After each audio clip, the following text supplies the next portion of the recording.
Bien, vamos a comenzar a dar un repaso de lo que estuvimos viendo en la semana anterior.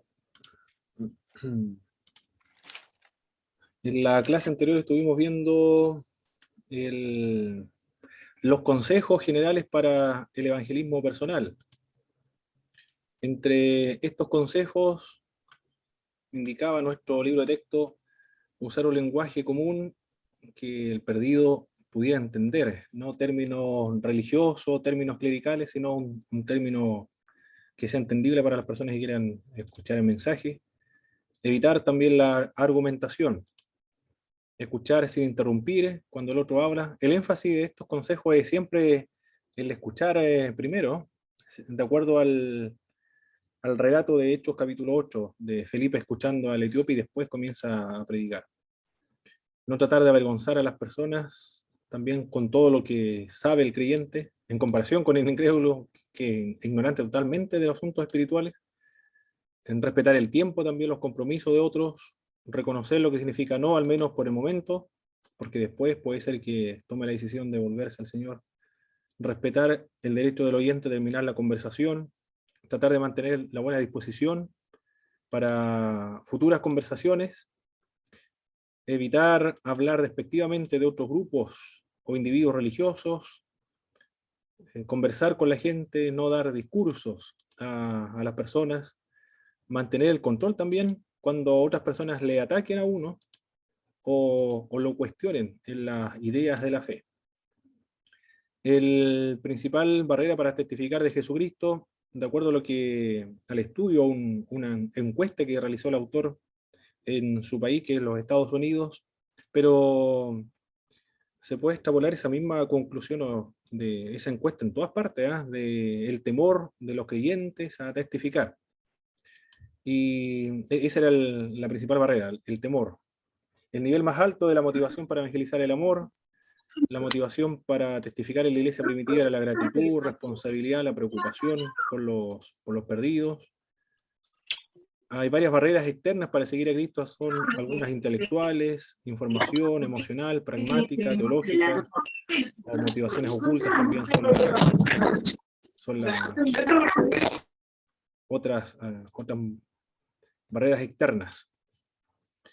En la mañana tuvimos un curso en Midwestern Baptist Theological Seminary, el seminario del medio oeste, el seminario medio oeste, de los bautistas del sur.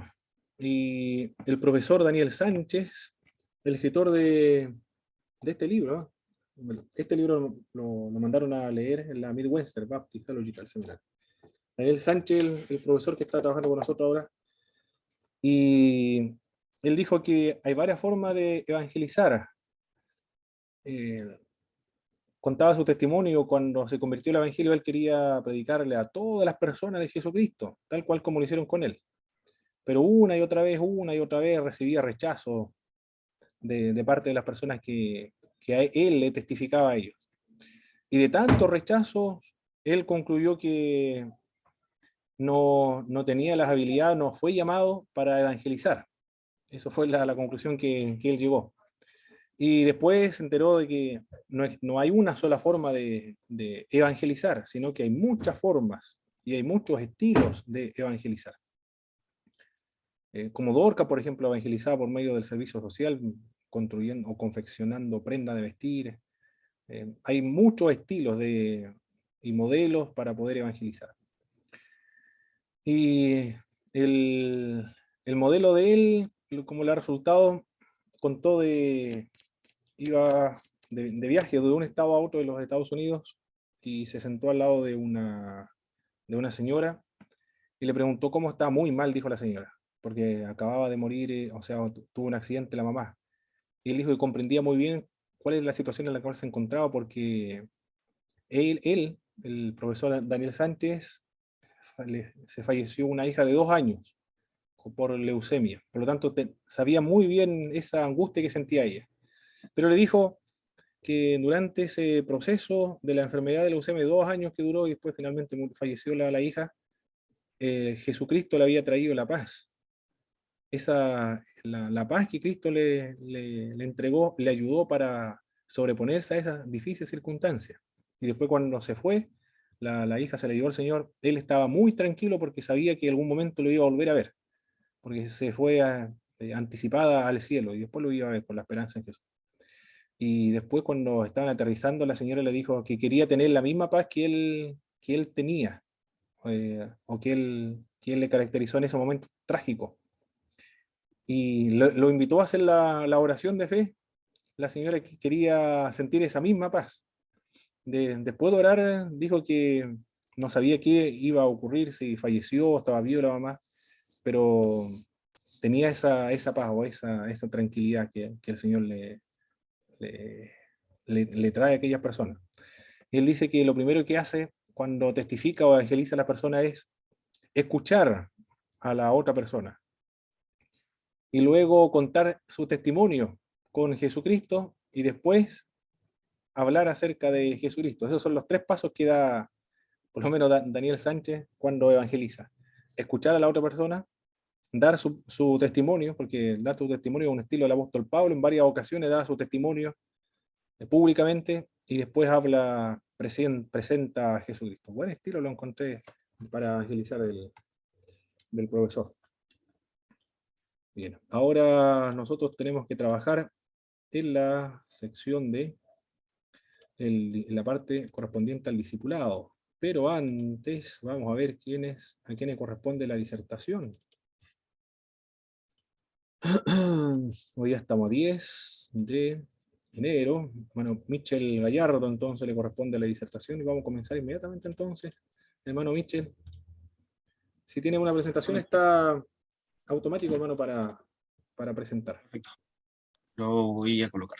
Perfecto. El hermano David también tiene una presentación pendiente, no sé si lo tendrá listo. Ahí me comenta, hermano David. ¿Se ve la presentación ahí o no? Está empezando a compartir pantalla, hermano Michel. Ya. Ahora sí se apareció. ¿Comienzo nomás? Amén, sí, por favor, hermano. Ya. Bueno, mis hermanos, primeramente saludarlos en el amor de Cristo. A mí me tocó poder disertar sobre el discipulado que transforma, pero el libro que nosotros compartimos, el capítulo 3, que tiene que ver que obviamente el libro se llamaba Discipulado que transforma, el modelo de Jesús. Entonces,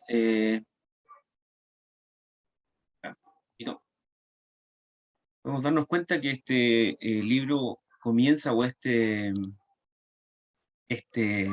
capítulo comienza con una pregunta, la cual era ¿por qué Jesús invirtió en unos pocos? Pero sabemos que muchas de las respuestas que obtenemos nos abren la puerta a otras preguntas. Pero, por ejemplo, podríamos denotar antes de comenzar, marcar la idea de que para impactar a una persona debes acercarte a ella y establecer una relación personal. Antes de ingresar al tema en sí de este capítulo, debemos dejar como ciertas declaraciones. Y una de esas es que debemos acercarnos y establecer una relación personal. Otra es que las escrituras también, como nuestra lámpara de nuestro camino, las cuales Jesús dejó para que nosotros estuviéramos aprendiendo de ellas, no solo responden el qué, sino también responden el cómo, y muchas veces por medio de experiencias. Pero nos damos cuenta que Jesús nos da como la definición, pero también dice cómo hacerlo y cómo Él lo hizo para poder abarcar y poder que hoy en día nosotros también tengamos el mensaje que Él presentó hace 2000 años. La forma más gráfica de enseñar es a partir muchas veces de las vivencias y experiencias, como decía recién el hermano. Muchas veces uno comienza escuchando a la persona, pero también eh, somos como cómplices de la misma vivencia y experiencia. Tal vez compartimos el mismo dolor o tal vez compartimos algún problema con los hijos. Entonces también eso sirve para enseñar. También tenemos que demarcar antes de comenzar que qué tiempo contaba Jesús para invertirlo en los hombres, porque Jesús comenzó su ministerio a los 30 años y tuvo 3 años para poder invertir en los hombres. ¿Y de qué forma Jesús haría llegar su mensaje a más vidas? Yo creo que Jesús siempre, según lo que comenta el libro, siempre tuvo la intención de poder llegar a todas las masas, poder llegar a todas las personas, incluso rompiendo las barreras del tiempo. Y también podemos hacer una pregunta que tal vez vamos a contestar al final. ¿Jesús en ese momento tenía favoritos? Bueno, mis hermanos, también hice un pequeño esquema en el cual nos vamos dando cuenta que Jesús generó primero su ministerio. Y su ministerio se basaba primero en invertir en las personas. Él tuvo que invertir tiempo en las personas para poder obtener un resultado. También tuvo que relacionarse con ellos, tuvo que relacionarse con las personas para poder hacerlo. Y también lo hizo de forma intencional. Jesús no fue como algo que nació y dijo, no, me salió porque me salió. Él tuvo siempre la intención de hacerlo. Pero la forma de hacerlo fue escoger a estos 12 discípulos. Él tomó esta base de escogerlo a ellos. Pero para poder llegar a ser lo que ellos debían ser, el libro marca 3 etapas, en la cual yo creo que ninguna persona, él aparece y Jesús le hizo, ven y sígueme. De hecho, en el libro marca que esa es casi la tercera etapa cuando habla cuando estaban en la barca. Entonces, el libro marca la primera etapa, la cual podemos decir que es la venir y ver, en la cual el libro marca que es un periodo de reconocimiento. Conocieron a Jesús antes por medio de Juan. También marca que muchas veces las personas nos conocen a nosotros también, abarcándolo a una experiencia personal, muchas veces por lo que hablan de nosotros. Y a Jesús le pasó lo mismo. Jesús cuando le dijo, ven y ver, Juan ya había hablado de Jesús a ellos mismos, a esas mismas personas. Porque dicen en la primera parte también, he aquí el Cordero de Dios que sale en Juan 1:36.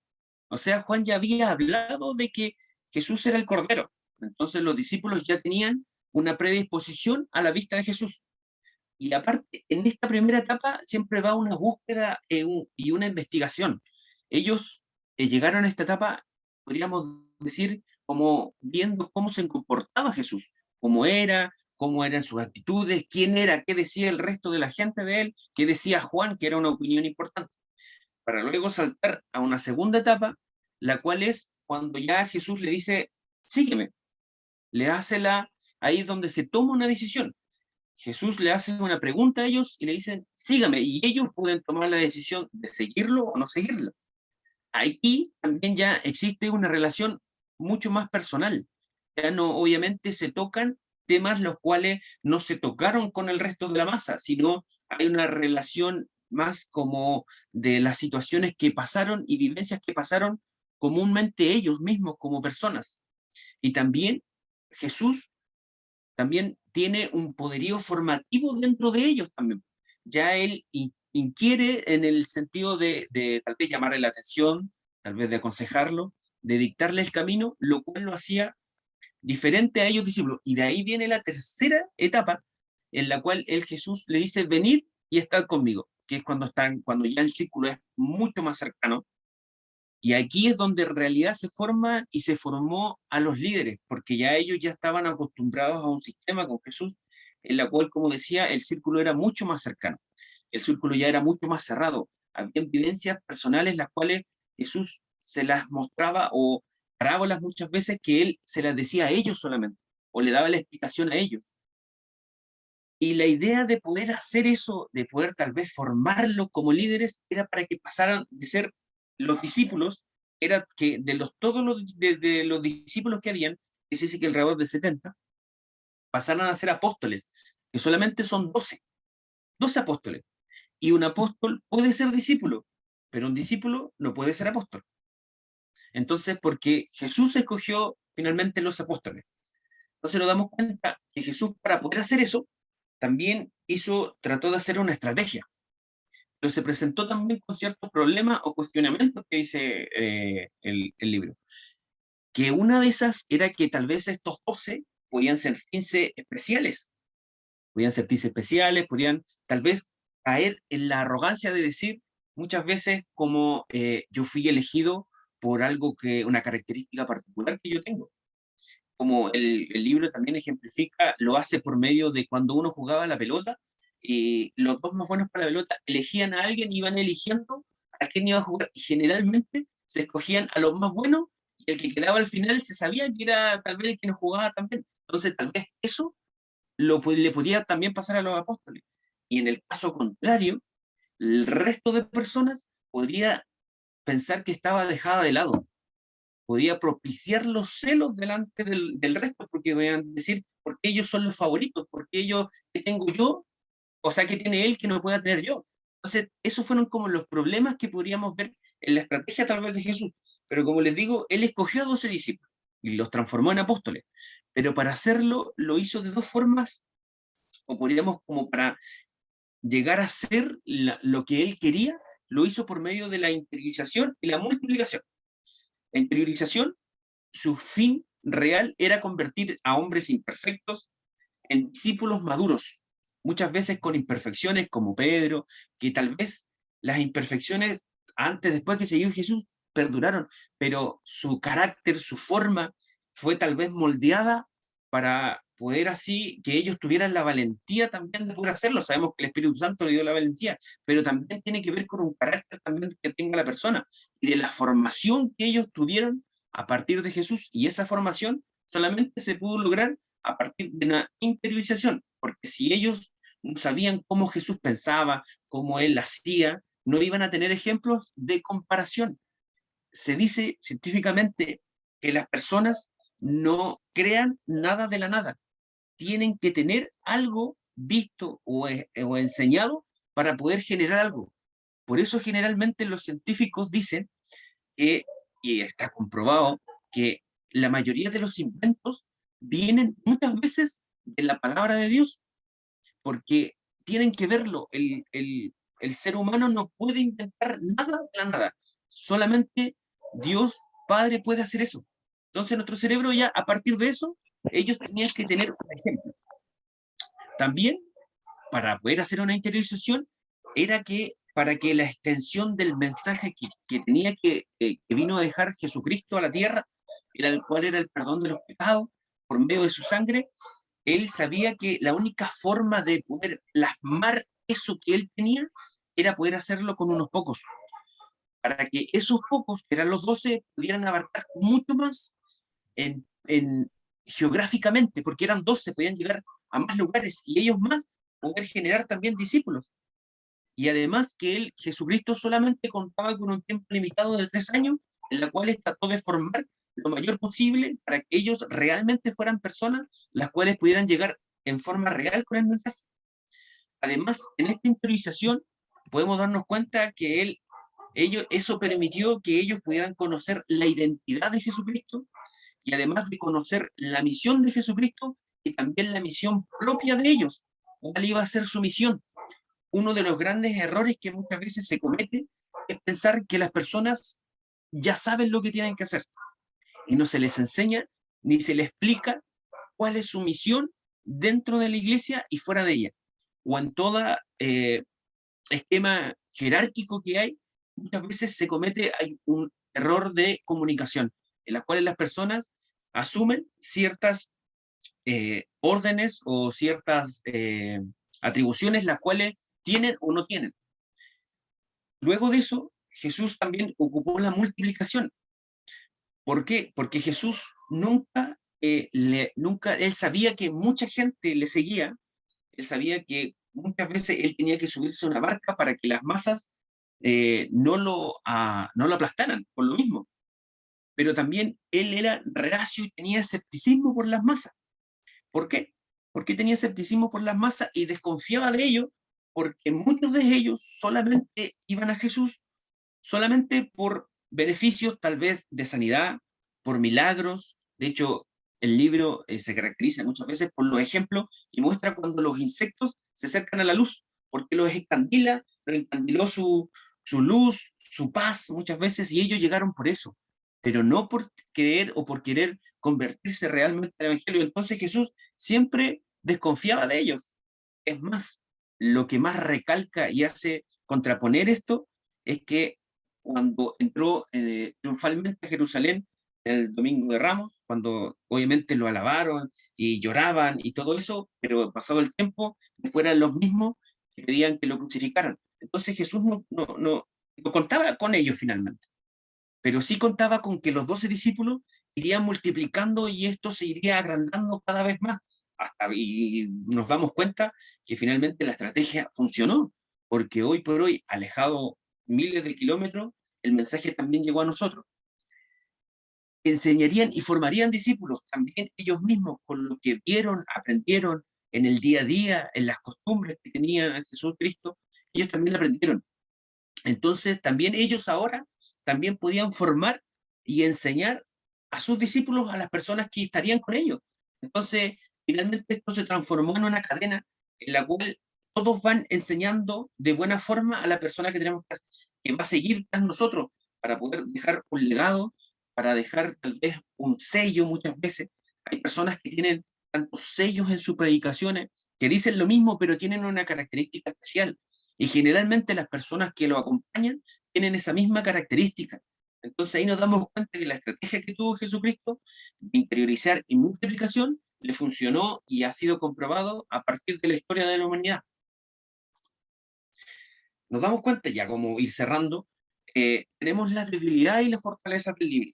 En realidad, dentro de las fortalezas, o podríamos decir críticas que yo le hago al libro, es que tal vez denota mucho el tema de las masas, en el cual fijando que obviamente el discipulado es la mejor estrategia para poder convertir realmente a una persona, en lo cual yo sí estoy de acuerdo, pero creo que muchas veces las personas, tal vez por temor y vergüenza, se esconden dentro de las masas, y al no estar en las masas, tampoco escucharían el mensaje. Entonces, sí creo en el discipulado como formación, pero antes de eso, muchas veces la persona, para llegar a Cristo, lo hacen tal vez por escuchar de alguna otra forma. Entonces no me cerraría y no sería tan negativo al hecho de las masas. También creo que habla de una forma tal vez global y no tan específica dentro de poder generarlo dentro de la iglesia, a partir de ejemplos en los cuales, por ejemplo, en la multiplicación, sí se basa, pero lo hace tal vez en forma muy global. Entonces no ataca realmente la forma o la estrategia de que uno debiera adoptar. Su fortaleza, yo creo que tiene un poder narrativo y una forma, podríamos decir, amigable, en la cual ocupa términos no muy rebuscados ni técnicos para expresar lo que él quiere. Y se nota mucho en los ejemplos que él da, porque al igual que tal vez las parábolas, él busca ejemplos naturales, ejemplos de la vida común, para poder enseñar o llegar con lo que él quiere decir. Entonces yo creo que una de sus fortalezas más grandes es esa, que utiliza vivencias del día a día para poder ejemplificar y lo que quiere hacer. De ahí las fortalezas o enseñanzas que yo he adquirido a partir de esta lectura, generalmente yo creo que abre los ojos en el sentido de que cada persona y cada hermano siempre va a tener ojos que lo miren. Y muchas veces nos cerramos en un círculo cerrado que es nosotros mismos o nuestra familia, y lo que hemos vivido, tal vez las experiencias los procesos que hemos tenido en Jesucristo, muchas veces los dejamos para nosotros. Y generalmente en el antiguo tiempo, en Israel, los abuelos le enseñaban a sus nietos, ellos mismos se sentaban a contar qué grandes cosas había hecho Jesús con ellos. Entonces nosotros también, a los niños muchas veces, a los jóvenes que están detrás de nosotros, debemos tal vez darnos el trabajo, darnos el tiempo de poder mostrarles la forma de que Dios nos ha ayudado a nosotros y no dejar tan cerrado. Como les digo, hablo a mí mismo en realidad, eh, a no ser tan cerrado solamente en mi enseñanza, lo que yo veo, lo que yo digo, me lo guardo para mí, sino poder compartirlo con el resto de las personas y poder dedicarle un poco de tiempo a las generaciones que vienen, porque como dice el libro, nosotros vamos a pasar, y la idea es que ellos puedan crecerse, puedan saber y conocer a un Jesús, a un Dios proveedor, a un Dios protector, a un Dios que nos acompaña en todas partes. Entonces la única forma de que ellos se interioricen dentro de eso y también puedan saber cómo es el Evangelio de Cristo es por medio de nosotros muchas veces, en las cuales debemos enseñarles. Y tal vez el tiempo dentro de una prédica para ellos como jóvenes, en realidad están pensando en otra cosa. Entonces en algo como una conversación, en un diálogo, puede ser más fácil que ellos puedan comprender y entender el real sacrificio que hizo Jesucristo en la cruz, y que gracias a eso nosotros hoy podemos ser salvos. Amén. Eso era, hermano. Perfecto, hermano Michel. Muchas gracias por la disertación y la apreciación crítica también del libro de texto. No sé si habrá algún comentario de los demás hermanos respecto a esa parte de la lectura, y todos leyeron la misma parte.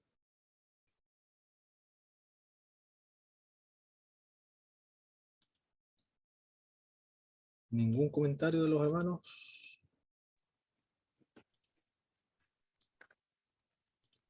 Entonces vamos a pasar a esta otra parte.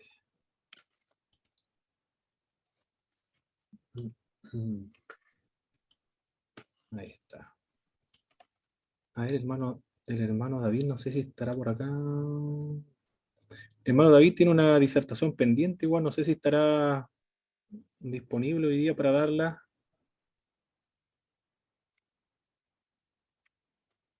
Tiene problemas a veces con la señal, hermano David. Bueno, ahí me comenta luego, hermano David. Vamos a continuar aquí.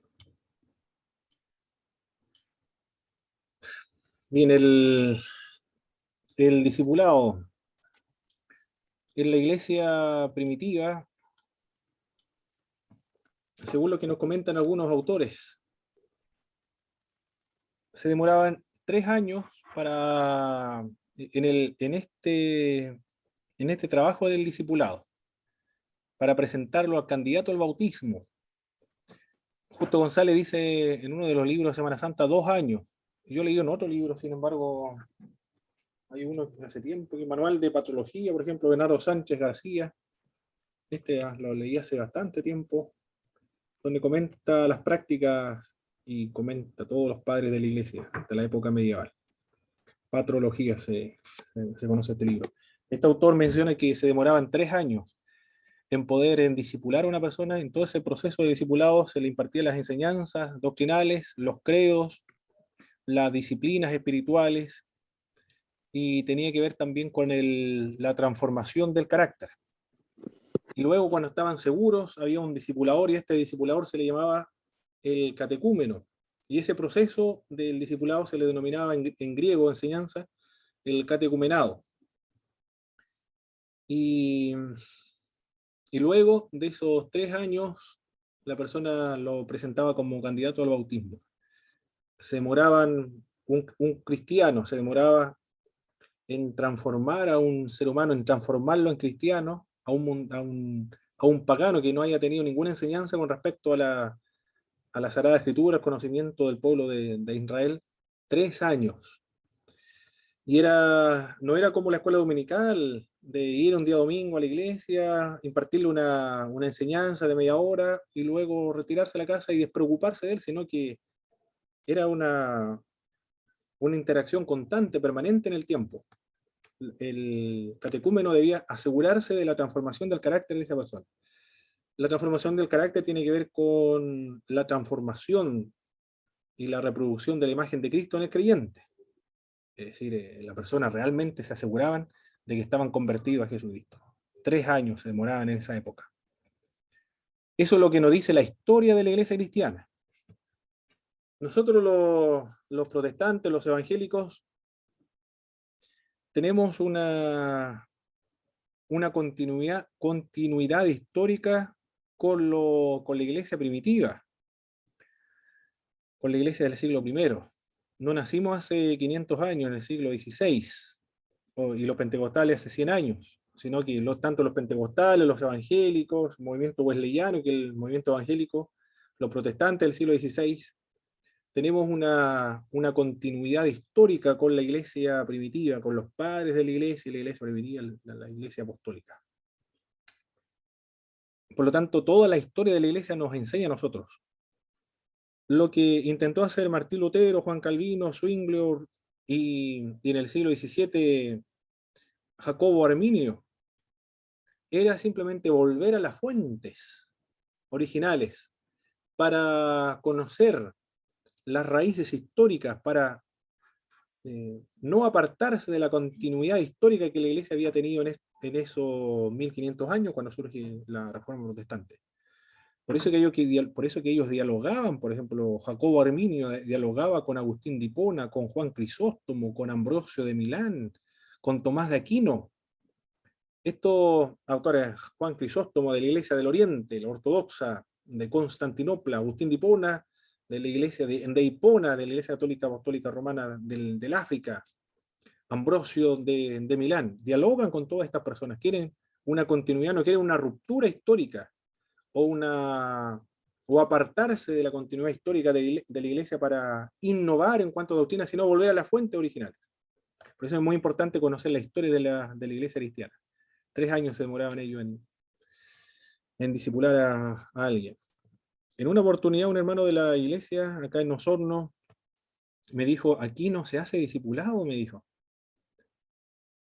Y efectivamente no se hace discipulado, no solamente en la iglesia acá en Osorno, la cual pertenezco, sino en varias de nuestras denominaciones. Yo creo que ustedes también se identifican porque ocurrió también exactamente lo mismo con nosotros. Yo, cuando me convertí al Evangelio, me discipuló un hermano que era de la iglesia adventista al séptimo día, con un libro de texto, me regaló una Biblia, conversábamos con él porque era mi compañero de curso del liceo.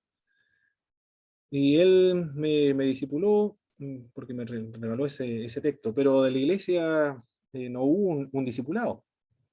Y él recuerdo que dijo, aquí no se hace un discipulado, me dijo, y después nunca más lo vi, yo creo que se fue a alguna iglesia donde él vio que se hacía discipulado para que alguien lo discipulara. Esta parte del discipulado es fundamental, es muy importante. Es bíblico, es una práctica bíblica. Y es una práctica también fundamental de la historia de la iglesia cristiana, a través de todas las épocas ha practicado el discipulado. Ahora vamos a ver en qué consiste el discipulado para que lo practiquemos en nuestras respectivas iglesias locales.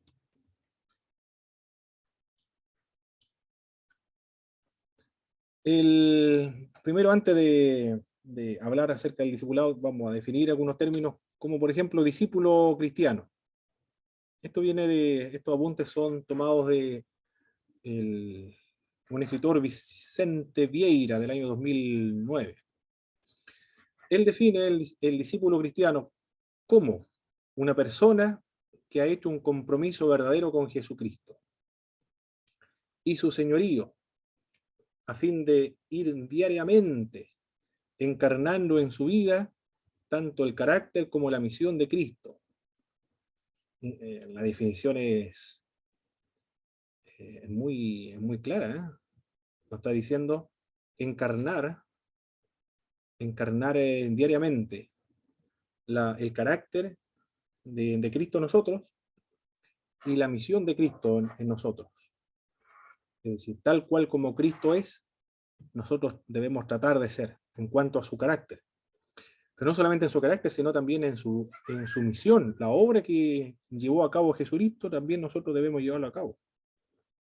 Pero ayudado con el Espíritu Santo de Dios. Porque sin el Espíritu de Dios no podemos hacer absolutamente nada, porque el Espíritu Santo es el que produce en nosotros el querer como el hacer por medio de su buena voluntad. Si nosotros estamos estudiando aquí, por ejemplo, fue esa motivación originada por el Espíritu Santo de Dios.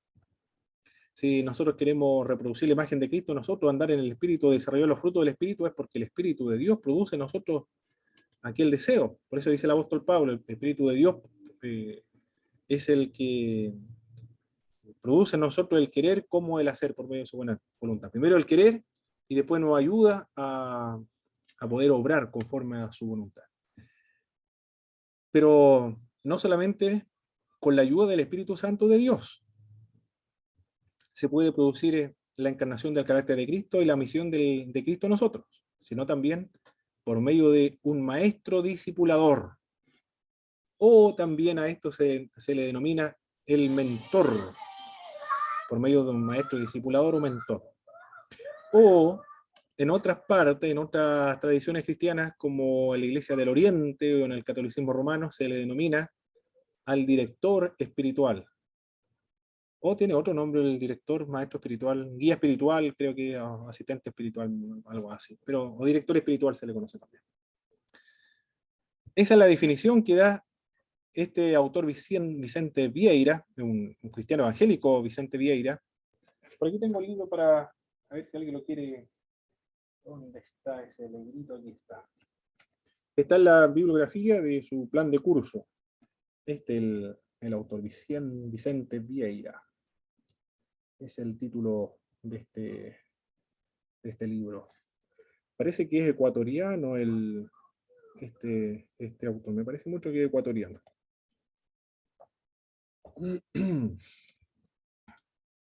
De acuerdo entonces a este concepto del discípulo cristiano, la finalidad del discipulado es transformar el carácter de una persona a la imagen de Cristo y encarnar la misión de Cristo en esa persona. Pero esto es ayudado por el Espíritu Santo, pero acompañado de un guía, un maestro discipulador o un director espiritual. Se presume entonces, se presupone que para que se lleve a cabo el discipulado cristiano se requiere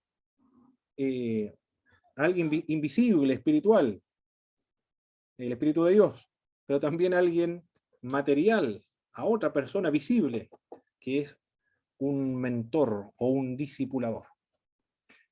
Sin esta figura humana no existe un discipulado. Alguien, una persona común y corriente, otro ser humano, pecador también como el discípulo, vulnerable como el discípulo, que haya experimentado la vida cristiana, que sea un cristiano, por supuesto, puede guiar a otro cristiano. ¿A qué lo va a guiar? A que se reproduzca la imagen de Cristo en él. Esa es la meta del cristianismo. La finalidad del cristianismo, la razón de ser por la cual nosotros nos hemos convertido a Jesucristo, de comenzar el proceso de la transformación a la imagen de Jesús de Nazaret. Si alguien ha reproducido la imagen de Cristo en el creyente y está llevando a cabo la misión de Cristo, se puede decir que es exitoso. Si alguien realmente ha alcanzado la imagen de Cristo, y se puede decir que es próspero también, espiritualmente. Por lo tanto, la persona exitosa no es el que más vende, el más famoso, el más reconocido, o el que tiene éxito en sus empresas comerciales. Desde la perspectiva bíblica, el exitoso y el próspero es aquel que se ha hecho discípulo de Jesús de Nazaret. Esa es la definición que da este autor acerca del discípulo cristiano. Eso es un discípulo cristiano. Y eso es lo que en todas las iglesias cristianas debe estar presente. Alguien que nos ayude en el camino cristiano. Cuando yo tengo una debilidad espiritual, por ejemplo, me da flojera orar, o cuando estoy orando me desconcentro, se me va mi mente, estoy tratando de, incluso me ayudo de un texto bíblico, incluso estoy tratando de orar en la oración que nos enseñó Jesucristo, el Padre Nuestro, pero se me va mi mente, se me desconcentra. Pienso en el trabajo o en alguna recreación, o simplemente termino la oración y mi mente divaga. Son problemas en cuanto a la oración. Necesito que alguien me ayude. ¿De qué manera me puede ayudar a concentrarme espiritualmente en una práctica espiritual que es algo muy básico que es la oración? A alguien necesito expresarle esa debilidad que tengo a alguien y esa persona me va a ayudar. Usted tiene que hacer esto, concentrarse, puede leer un versículo bíblico, hacerse ayudar de los pasajes bíblicos para poder orar y no desconcentrarse en el momento de la oración. Una debilidad moral, por ejemplo, puede ser. Tengo esta debilidad moral. Yo quiero ser un buen cristiano, quiero desarrollar la imagen de Cristo en mí, pero esta es mi debilidad moral. Se lo cuento a una persona, a mi discipulador, a mi mentor, alguien que me guíe espiritualmente a crecer, a desarrollar la imagen de Cristo en mí. Por lo tanto, esta idea del discipulado cristiano tiene que ver con abrir el corazón, ser transparente, ser un libro abierto, para que otra persona me guíe y me ayude a ser un buen cristiano espiritual. Por supuesto, un pastor puede ser un diácono, una persona que tenga experiencia en la vida cristiana. para que me ayude a ser un buen discípulo de Jesucristo. Esa es la idea del discipulado cristiano. ¿Se entendió la idea, hermano, verdad? El concepto de lo que es un discípulo cristiano. ¿Alguna pregunta o aporte acerca de esta definición que da nuestro autor Vicente Vieira del discípulo cristiano? Solamente confirmar de lo que usted decía, que es muy importante, es muy necesario, porque de algún modo no solamente va apoyando, afirmando, sino que también confirmando a este nuevo creyente, y en algunos casos no tan nuevo, porque los discipulados, como se ve en algunos textos en este momento, no son solamente para la persona que está muy nueva en la iglesia, sino que va en un proceso ascendente hasta llegar, digamos, a la madurez. Y por lo mismo es que creo que es fundamental, de todas maneras, es fundamental el discipulado y el discipulador. Perfecto, la madurez cristiana, ¿eh? Bueno, el reproducir la imagen de Cristo nosotros, el encarnar la misión de Cristo nosotros, tiene que ver con la madurez cristiana, ¿eh? Ser maduro espiritualmente. Perfecto. Hermano Pablo, Sí, hermano Michel. por ejemplo, está bien, y de hecho en el libro yo igual encontraba que está bien, pero eso debiera ser formado de una forma tal en la cual, por ejemplo, se lo coloco en el caso contrario, en el sentido de que cualquiera dijera yo voy a discipular a este joven y el discipulador no es el ejemplo a seguir. Entonces la iglesia deberían como hay, no sé, pues, jefe de jóvenes o jefe de coro, deberían estipular quién podría ser discipulado, ¿cierto? Porque si no caeríamos en el sentido de que cualquier idea, no, yo soy algo discípulo, pero en realidad su vida y su forma no son las mejores. Pues entonces, en vez de acercar a las personas a seguir a Cristo, tal vez la van a alejar, o estoy equivocado. No, tiene toda la razón, hermano Michel. Bueno, la tarea de discipular a todos los creyentes le compete a toda la iglesia en general, ¿eh? La gran comisión, ir y predicar el evangelio hasta lo último en la tierra. Él luego dice, enseñándole que guarden todas las cosas. La tarea pastoral, el discipulado, es exactamente la misma. No solamente los pastores hacen discipulado, sino que le compete también a todos los creyentes de hacer discípulos, enseñándole que guarden todas las cosas. Pero se entiende que dentro de una iglesia no todos están en la misma madurez. Por supuesto, aquellas personas que van a discipular a otros tienen que ser maduros espiritualmente. No debe ser un neófito y debe tener buen testimonio también cristiano, que vaya algunos pasos más adelante que su discípulo. Por esa misma razón por la cual comenta hermano Michel, para que no sea piedra de tropiezo en la vida creyente. Bien, la definición ahora del discipulado. Definimos qué es lo que era un discípulo cristiano, ahora el discipulado. ¿Escucha? ¿Sí, hermano Jaime? Ah, ya. Es que estaba hablando y... Sí, ahí sí. No le había Ahora sí, escuchado. me escucha bien. Estaba apagado el micrófono. Adelante, hermano Jaime. Ya. Bueno, en relación a lo que usted comentaba y meditaba un poco lo que decía mi hermano, etcétera, nosotros como cristianos tenemos es un gran privilegio. Primero, ser hijos de Dios y de ser discipulados, porque nuestro carácter, nuestra vida quiere parecerse o estar lo más similar a Jesús. Por ende, yo lo tomo como un privilegio personal. Cuando vemos la Escritura, escudriñamos las Escrituras, vemos la vida de Jesús, lo que Jesús hizo, y, y la gran comisión que nos da a nosotros de predicar el Evangelio, que transforma y cambia la vida de las personas, así como Dios cambió nuestras vidas. Yo creo que debemos sentir un privilegio de ser discipulado por Dios. Y que esa disciplina, porque discipular viene de una palabra de disciplina. El cambio de disciplina en nuestras vidas, de lo que éramos antes hoy día, eso también trae consigo costo y responsabilidad. la gran responsabilidad que tenemos nosotros es cambiar nuestras vidas y el costo que hay de por medio, dejar todo, así como los discípulos de Jesús dejaron todo, como los enseña en los evangelios, como Mateo, siendo un publicano, dejó todo por seguir a Jesús. Y yo creo que ese costo también va en nosotros de dejar todo, la vanagloria, el orgullo y muchas cosas que nada beneficia al hombre, y debemos dejar todo para ser discipulados por Dios y por ende ser a través de nuestra forma, nuestra persona, nuestra credibilidad, ser también discipuladores para otras personas. Perfecto, muy bien. Muchas gracias por sus contribuciones, mis hermanos. Hermano Jorge. Hermano Pablo, una pregunta. A un cristiano maduro, ¿cuándo lo consideramos que es un cristiano maduro que pueda discipular a otros? Bueno, están los pastores, los oficiales diáconos, los que llevan tiempo en una congregación cristiana. Se percibe un cristiano maduro porque persevera en una congregación cristiana, goza de buen testimonio también en la iglesia local.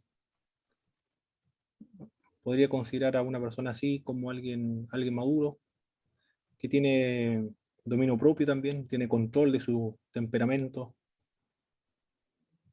Sí, es que conoce la doctrina cristiana, que no es alguien nuevo. Bueno, no necesariamente nuevo en el tiempo de la conversión cristiana, pero que reúna esa característica, que lleve un tiempo en la congregación cristiana y que haya dado buen testimonio, fruto digno de arrepentimiento.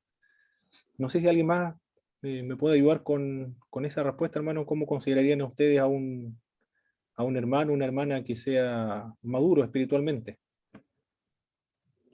Bueno, la palabra nos enseña a nosotros, mi hermano, que dice que por sus frutos serán conocidos. Y muchas veces el cristiano es conocido por eso. A lo mejor no es de mucha letra, no es mucha teología, pero sus frutos dan mucho que decir en relación si es un buen cristiano o no. Tenemos que recordar que Dios nos llamó para hacer luz en las tinieblas. Y recordemos que afuera del mundo, el mundo está en oscuridad y en tinieblas. Y nosotros como cristianos, nuestra manera de vivir, estamos alumbrando porque llevamos el carácter y la imagen de Cristo hacia la humanidad. Y entonces, yo creo que en nuestra vida estamos siendo discipuladores de una manera, de un mundo que es totalmente ajeno a Dios. Y más bien dentro de la iglesia. Muchos cristianos muchas personas llegan cansados del pecado, que están buscando solución en sus vidas y quieren llegar a un lugar donde Dios transforme y cambie las vidas. Y alguien tiene que discipular a esas personas. Y ahí es donde está la gran labor del ministerio pastoral y el ministerio de los oficiales diáconos, por lo que yo puedo ver, dice apacentar la gracia de Dios, de una manera de llevarlo a esa persona al verdadero verdadero hijo de Dios. Perfecto. Bueno, la madurez cristiana no tiene que ver con la perfección cristiana, ¿eh? Bueno, cuando hablamos con la perfección cristiana, más bien con la impecabilidad. Aquí estamos tratando de definir, utilizando con cuidado los términos. Cuando nos referimos a la completa santificación o la perfección completa, no nos referimos a eso, a la madurez cristiana. Aunque John Wesley habla acerca de la perfección cristiana como amar a Dios con todo el corazón, con todo el alma, y amar a nuestro prójimo con nosotros mismos, y todo lo que nosotros hacemos está motivado por medio del amor. Y así define John Wesley la perfección cristiana, aunque dice que solamente algunos selectos grupos muy minoritarios lo alcanzan. Pero no nos referimos a la madurez cristiana a aquello a que sostiene John Wesley, que es un grupo reducido de creyentes que en ocasiones experimenta la segunda hora de gracia para Wesley, sino nos referimos simplemente a una persona que estaba en ese proceso de crecimiento espiritual, pero que no ha alcanzado la perfección tampoco, o mucho menos la impecabilidad, o que esté libre de todo error, no nos referimos a eso, sino que nos referimos que una persona que está en ese proceso de crecimiento, pero que todavía no ha completado ese proceso de crecimiento, pero que persevera en la fe cristiana a pesar de las vulnerabilidades, las debilidades. Además, también dice en los libros de texto, ustedes se lo van a encontrar en algún momento cuando lean, que el discipulador también debe presentarse a sus discípulos como vulnerables, como un ser humano, como una persona débil, que tiene sus caídas, sus flaquezas, sus debilidades también. No se debe presentar como un superhéroe o alguien que nunca cometió ningún tipo de error, sino otro ser humano pecador guiando a otro ser humano pecador en ese proceso del crecimiento cristiano. Hermano Pablo, Manuel, Henry, sí. Un comentario a propósito de lo que usted decía. Ocurre que muchas veces en las iglesias y sobre todo en las nuestras, no hay alguien específicamente capacitado para eso. Pero ocurre, como en el caso suyo, por ejemplo, que tenemos alguna persona que está dispuesta a ser un discipulado. Entonces, hay la buena voluntad de este hermano creyente.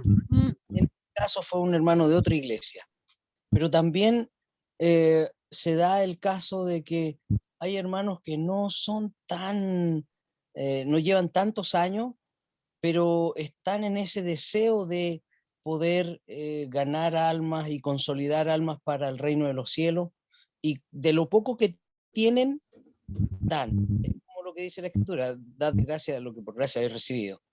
Entonces, pero también ocurre esto otro, ¿no?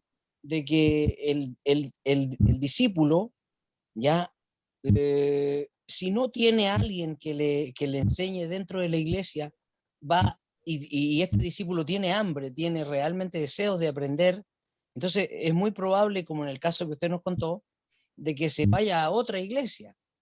Entonces, a propósito de eso mismo, pensando en eso, yo creo que nosotros debemos proponer que aquellos que están dispuestos a reflejar la imagen de Jesucristo, así como usted lo señalaba, y a buscar cada día más en el crecimiento espiritual, en la llenura del Espíritu Santo, aquellas personas que están entrando a ese proceso califican, según lo que puedo ver, para ser un maestro, un discipulador. Porque yo siempre sí se lo digo a los hermanos, hermano, usted como creyente, usted como nueva criatura, usted siempre, o por lo general, sabe más que el no creyente, a no ser que se encuentre por ahí con un ávido lector de la Biblia y a usted lo va a tapar. Pero no obstante, usted tiene el testimonio en su corazón, que es fundamental. Eso quería señalar, hermano Pablo. Perfecto. Muy bien, muchas gracias, hermano, por sus contribuciones. En nuestra iglesia se da el discipulado, no como lo estamos viendo ahora de acuerdo a las definiciones que nos da Vieira en su libro de discipulado. Se da de manera, a ver, ¿cómo es el término que se emplea esto? Espontáneo. Y también incidental, espontáneo, informal, pero se da. Por ejemplo, a ver, esto era un mano que cantaba, era un corista. Me acuerdo, fui a la casa, conversamos con él, y él me contaba que se levantaba en las mañanas a orar, cuando no podía dormir. Y él me contaba, primero el- se lavaba la cara, se peinaba, se lavaba los dientes, se ponía una buena ropa y luego oraba. Esos son los consejos que recuerdo que me daba el hermano. Me estaba discipulando en ese momento, pero era espontáneo. En la casa de él mientras estábamos comiendo. Bueno, el discipulado cristiano en la iglesia primitiva así se daba también. En las casas, cuando estaban comiendo, cuando estaban caminando también, o estaban visitando las iglesias, se daba. Se da el discipulado de manera espontánea cuando corresponde orar por una persona. le enseña a orar, a ungir a otra persona también. Esto es lo que tú tienes que hacer, coordinar para predicar, para cantar también los coristas, le enseñan, le guían, le orientan de cómo deben prepararse para poder cantar. Ese es un proceso de discipulado, se da en nuestras congregaciones, pero informal, espontánea, incidental también, pero se da, existe. Acá lo estamos viendo de un modo más intencional, más formal también, de que sea permanente y sistemático en el tiempo. Bueno, hay varias formas de hacer discipulado, después lo vamos a ver más adelante. Mientras tanto, estamos analizando los conceptos solamente. El discípulo, estamos viendo, es el discípulo, o el discipulado es el proceso formativo continuo de discípulos, que hacen a su vez nuevos discípulos. Hay libros, tengo algunos textos, después se los voy a enviar en el WhatsApp, los libros que pueden ser utilizados para hacer discipulado. La finalidad del discipulado es, y concluye el discipulado cuando el discípulo se convierte en discipulador. Del mismo modo, cuando el evangelizado termina el proceso de la evangelización, cuando es incorporado a una iglesia local, se comprometa con Cristo y con la iglesia local. Y el discipulado concluye o finaliza cuando el discípulo se convierte en discipulador, cuando comienza a discipular a otras personas en la fe cristiana, para poder discipular mejor a la otra persona, saber qué es lo que se debe enseñar, dar a conocer, en qué consiste el discipulado. Primero tiene que haber experimentado ese proceso de discipulado para ayudar a otras personas. Pero ese es el discipulado. Es un proceso. Tiene la finalidad de formar a un cristiano, y es continuo, formador y discípulo, que a su vez estos se convierten en discipuladores. La estrategia en cuanto al discipulado, ¿qué es lo que es la estrategia? Este término es una palabra que se toma del lenguaje militar, es el arte de dirigir las operaciones para alcanzar un objetivo. Por tanto, el cristianismo, el discipulado, es la estrategia para la misión que tiene que cumplir el cristiano en obediencia al señorío de Jesucristo. Cristo nos mandó a cumplir su misión aquí en la tierra, a continuar la misión de Jesús aquí en la tierra. Él inició su misión, pero encomendó a la iglesia continuar la misión de Jesucristo. Por lo tanto, lo que estamos haciendo nosotros los creyentes en este mundo es simplemente continuar la labor que Cristo comenzó e inició cuando vino aquí a la tierra. Y la estrategia para llevar a cabo la misión de Jesucristo es el discipulado. Con respecto a la misión integral, ¿qué es lo que es la misión integral? Sí, sí. Bueno, lo voy a interrumpir un segundo. Adelante, por favor, no se preocupe. Como usted lo dijo, una estrategia un poco militar. Lo voy a dar un poco así, unos par de minutos, un minuto en relación a cómo se usa la estrategia en el campo a la cual yo pertenecía, a la parte naval. Si bien es cierto, cuando nosotros ingresamos a la escuela matrices, hay una ardua labor de los instructores. Nosotros ingresamos 500 aproximados en esa promoción. Y en pocos meses hay que sacar la parte civil, como se podría decir, y transformarlo en militar. En pocos meses. Cuando se transforma un civil a la parte militar, estaba sacando, ¿no es cierto?, todo lo que es la educación, los gestos, la forma de pararse, la manera de hablar, la manera de comunicarse con el resto, la disciplina, el orden, el respeto, obediencia y muchas cosas. En poco tiempo. Aparte la parte física, la parte moral, espiritual, son muchas cosas. Cuando se logra a un nivel determinado, nosotros después, posteriormente, pasamos a ser discipuladores, porque detrás de nosotros vienen otros 500. Pasamos a ser de segundo año y vamos a instruir a los de primer año que también partieron igual como nosotros, de la nada, y hay también en ello una forma de sacar lo mismo que pasamos nosotros, pero ahora con ayuda en la institución, con ayuda nuestra. Entonces usted ve una cadena de discipulados. O sea, nosotros pues egresamos al servicio, llevando todo lo que aprendimos a poner al servicio de la institución, y los que quedaron atrás, ellos están haciendo discipuladores por los que vienen atrás. Entonces, esto es una cadena. Yo en una oportunidad planteé este tema en la iglesia, que una persona, un cristiano que tuviera la labor de discipular a uno solo, en 365 días, la iglesia no va a tener un discipulador, sino va a tener 2. Y el año subsiguiente va a tener 4. Es una multiplicación. Y es un arduo trabajo paulatino, con responsabilidad, pero que también trae consigo frutos en el crecimiento del reino de Dios. Así es. Muy bien, hermano Jaime. Es muy parecido, ¿eh? Semejante. Buena analogía. En poco tiempo, ¿eh? Transformar a una persona, un civil o un militar acá, transformar a un mundano en convertirlo en un cristiano. La misma idea es decir, reproducir la imagen de Cristo en el creyente, en un lapso de tiempo. La misión integral, la misión de la iglesia es la extensión de la misión de Jesús. Esto debemos tenerlo sumamente claro nosotros. ¿Qué es lo que es la iglesia? Es la continuadora de la misión de Jesucristo aquí en la tierra. Así como Él fue enviado al mundo por su Padre, así también los cristianos somos enviados a hacer lo que Jesús hizo aquí en la tierra. Él nos envió a nosotros ahora.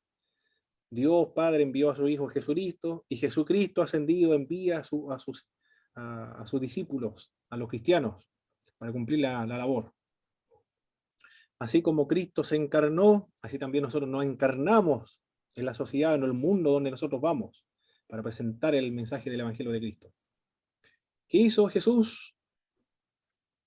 El Evangelio de Mateo y los Evangelios también nos comenta. ¿Qué hizo Jesús aquí en la tierra? Porque nosotros debemos hacer lo mismo que hizo Jesús. Enseñó. Eso lo dice Mateo capítulo 4, verso 23. Por lo tanto, nuestra labor también consiste en la misma, enseñar.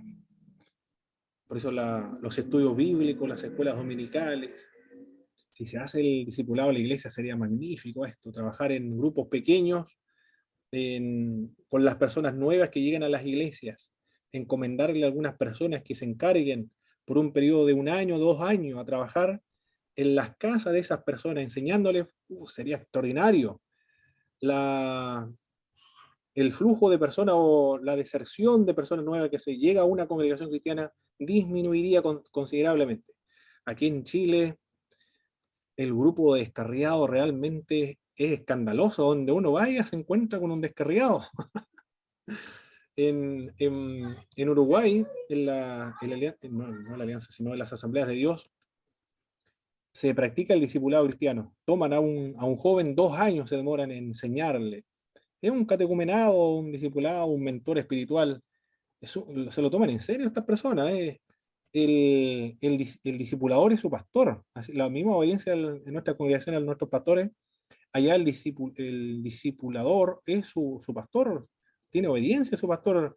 Le pide permiso para llevar a cabo cierta actividad, le pide orientación, que le aconseje en cierta actividad que debe llevar a cabo. Se lo toma muy en serio. La cantidad de deserciones que hay en esa iglesia, en las asambleas de Dios, por lo menos en Uruguay, la experiencia que tuve allí es que disminuye. Igual también hay deserciones, pero disminuye en comparación con nosotros, que no existe el discipulado de estas características o de este estilo como ocurre en otras partes, por lo menos en esa iglesia de la asamblea de Dios. Enseñó entonces, predicó el evangelio también. En segundo lugar, siempre se presenta en primer lugar lo más relevante, lo más importante. La enseñanza es importantísima, entonces fundamental en el cristianismo.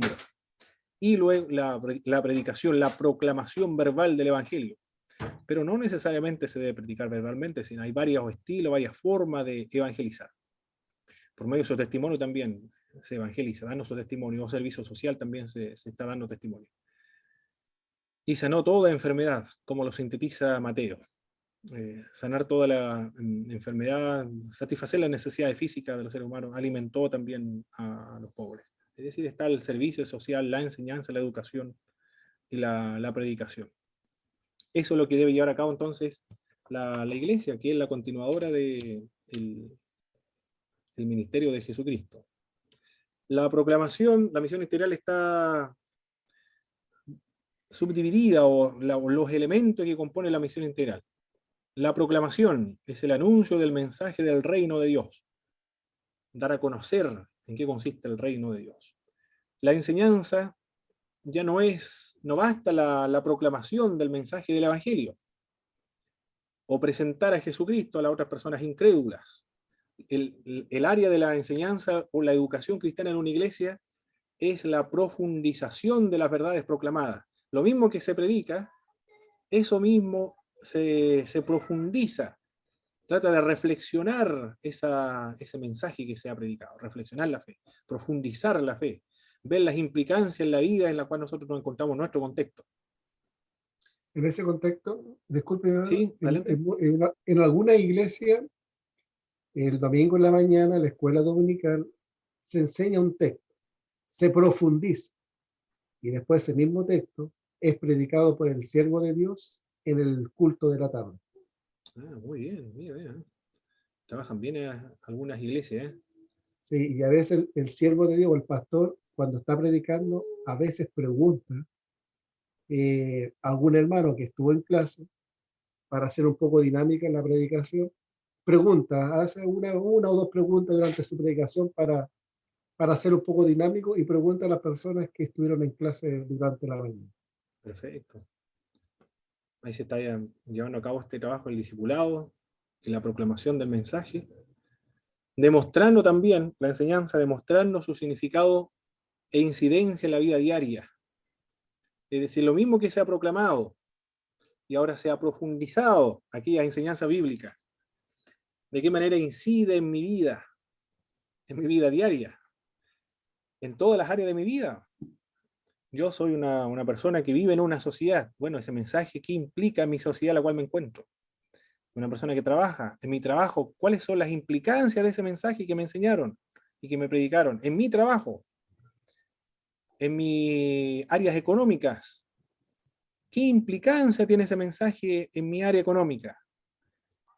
En el área política, ¿qué implica este mensaje en las áreas políticas de mi vida o la vida social? O en la cosmovisión también que nosotros tenemos, nuestra historia, es decir, esta área del discipulado es una transformación de todas las áreas. El mensaje cristiano, el mensaje evangélico, hermanos, es un mensaje integral, completo, es una transformación radical de todas las áreas de nuestra vida. No es una información, sino una transformación completa, total. La verdad que implica el evangelio es un mensaje universal que tiene que dar respuesta a todas las interrogantes de la sociedad del mundo. Por eso que nuestra fe tiene implicancias públicas. No sé si lo he mencionado en otras oportunidades, parece que sí, la secularización, el laicismo, indica que nuestra fe debe ser privada, marginada, a las paredes de nuestra iglesia o las paredes de nuestra casa. Se nos dice que no debemos dar nuestra opinión política porque es entrometerse en la religión, en un estado laico, y también es visto como intolerancia. Pero nuestra fe cristiana tiene implicancia pública, tiene implicancias políticas, nacionales, económicas, sociales, en todas las áreas. La fe cristiana permea todas las áreas de nuestra vida, y por nosotros estar en este mundo terrenal, en un país, demanda también una transformación cultural del país donde nosotros estamos. La cultura es aquellas enseñanzas que no son inherentes, no son biológicas, sino que son enseñanzas que hemos heredado de nuestros antepasados. Pero esa misma enseñanza que hemos aprendido, que se han transmitido de generación en generación, esa enseñanza deben ser transformadas. Es decir, el mensaje del Evangelio implica una transformación cultural completa. Cuando se nos dice la conversión, se nos está diciendo que todo sea convertido, no solamente mi vida privada, sino todo sea convertido por mi presencia en el mundo en el cual yo me encuentro. En eso consiste la enseñanza, ¿sí, hermano Jaime? Sí, lo que usted está hablando, tengo una experiencia muy personal en lo que usted habla. de la fe, de llevarla en práctica. En una oportunidad, hace unos par de años atrás nomás, yo estaba jefe o era parte de la cadena de mando muy importante en un lugar determinado. Como yo le dije en alguna oportunidad, yo estuve mucho tiempo fuera del Evangelio. Y volví hace unos años atrás. Nací, me crié dentro de la iglesia cristiana, y pues después me aparté por mucho tiempo. Y durante ese tiempo, gran parte de mis colegas de trabajo me conocieron en la vieja criatura, como yo era antes en el mundo. Pero nunca dije posteriormente que había llegado al cristianismo, que había vuelto a las iglesias, que estaba profesando la religión cristiana, etc. Sino que en algún momento, en alguna oportunidad, ellos me preguntaron. Yo nunca, en los encuentros, las actividades que yo tenía, nunca decía que era cristiano. Si me preguntaban, se conversaba. Pero en alguna oportunidad, en una reunión, en un encuentro de camaradería donde estábamos celebrando algo, una persona me preguntó, me dijo, muy respetuosamente me dijo que a mí me había conocido como yo era antes. Me dijo muchas cosas. Y me dijo, ¿qué pasó en mi vida que hoy día no es igual el mismo Jaime Cifuentes de años atrás? Como yo te conocí, como tú eras, ¿qué pasó en tu vida que hoy día ha cambiado? Y yo le dije con el respeto de todo, y yo le dije, nunca he tocado este tema, y yo usted me da espacio de 5 o 10 minutos, lo voy a comentar, lo que Dios hace en la transformación del ser humano. Y fue en ese momento, en esos 10 minutos, que había por lo menos 25 personas, pude predicar la palabra dentro del lugar del lugar de trabajo. Compañeros de trabajo, por la cadena de mando que había. Fue en ese momento en que yo tuve la oportunidad de entregar lo que Dios había cambiado en mi vida. Nunca andaba con un cartel, un papel, predicando aquí en los pasillos, en las oficinas, sino que ellos los que me preguntaron. Cuando dije todo eso, ahí se dieron cuenta lo que yo era antes y lo que Dios había hecho en mi vida en ese cambio. Y ahí tomo las palabras que usted dice, que nuestra fe no es estar en 4 paredes, no es mi fe llevarla a la iglesia, a un culto, sino que mi fe debe ser de una transformación personal, pero que también significa para otras personas. Perfecto, muy bien, hermano Jaime. En la gran comisión que nos toca cumplir, Jesús dice que debemos enseñar que guarden, no solamente que sepan. La palabra es teórico-práctico. La enseñanza busca no solo informar, sino formar, hasta que Cristo vaya tomando cuerpo en todos los ángulos de la vida cristiana o en la vida del discípulo. Es un proceso perfectible continuo, es decir, que se puede mejorar, pero es continuo, pero es un proceso también. Es decir, todavía no ha llegado a su meta. Se produce este proceso hasta que Jesucristo venga por segunda vez y glorifique nuestro cuerpo. Ahí vamos a ser transformados. Ahí vamos a ser semejantes a Él. Pero ahora estamos en este proceso de ser transformados a su imagen. También la misión integral está compuesta de servicio. Es el ministerio que atiende a todas las dolencias, las enfermedades de la gente. Comenzando por la familia de la fe, se proyecta a toda persona que necesitada posible. Si bien es cierto que la evangelización tiene prioridad, la acción social y la preocupación por las cuestiones sociales caminan de la mano, dijo Billy Graham, en el Pacto de Lausana. Ya hemos comentado acerca del Pacto de Lausana.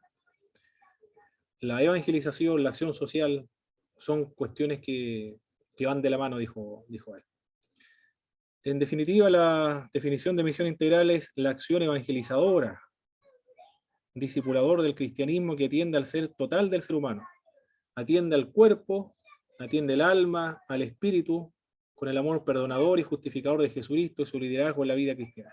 En eso consiste este trabajo de la misión integral: proclamación, enseñanza y también servicio. Muy bien, hemos visto ya las definiciones principales para entender lo que vamos a trabajar más adelante. Muy bien, vamos a dar un repaso a lo que hemos visto. Los componentes, hermano Jaime, solamente un componente de la misión integral.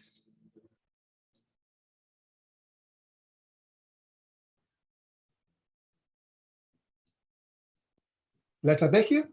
No, un componente solamente de la misión integral. De la proclamación. Perfecto, la proclamación. Hermano Michel, otro componente de la misión integral. Que me pilló, hermano. Hermano Jorge. Enseñanza. Perfecto, la enseñanza. Hermano Henry. Me llevo un bajo, no la idea. Hermano David. ¿Aló? ¿Se escucha? Sí, sí, Ya. hermano David. Ahora, Se escucha muy mal, hermano David. Faltaba la parte del servicio. ¿Cuál es la finalidad del discipulado? Conformar al discípulo a la imagen de Cristo. Perfecto. ¿Cuándo concluye el trabajo del discipulado? Es continuo. Se convierte en discipulador. Muy bien, cuando el discípulo se convierte y comienza a discipular a otras personas. Perfecto, eso es lo que estuvimos viendo entonces hoy día, mis estimados hermanos. Vamos a concluir con una oración a nuestro Señor. No sé si alguien más quiere aportar algo más antes de finalizar. Vamos a concluir entonces con una oración a nuestro Señor. Hermano Jaime, nos dirigen una oración, por favor, para concluir. Amén.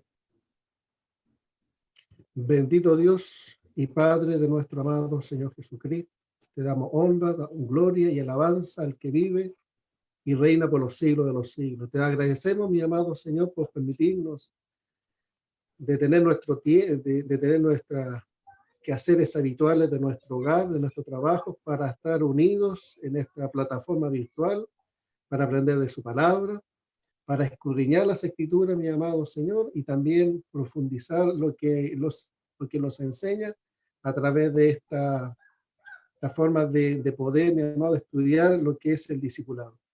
Queremos, mi amado Señor Jesucristo, que en esta tarde usted bendiga nuestras vidas. Danos, mi amado Señor, entendimiento, sabiduría y conocimiento que viene del trono de gracia para nuestras vidas, para que nosotros podamos también, mi amado Señor, ser aporte para el crecimiento del reino de Dios. Le ruego una bendición muy especial por nuestro hermano Pablo y por todos los que están conectados y detrás de ellos a sus respectivas familias. Te lo agradecemos, mi amado Señor, en el nombre de Jesús, nuestro amado y único Salvador. Amén. Amén. Muchas gracias, hermano Jaime. Nos vemos mañana.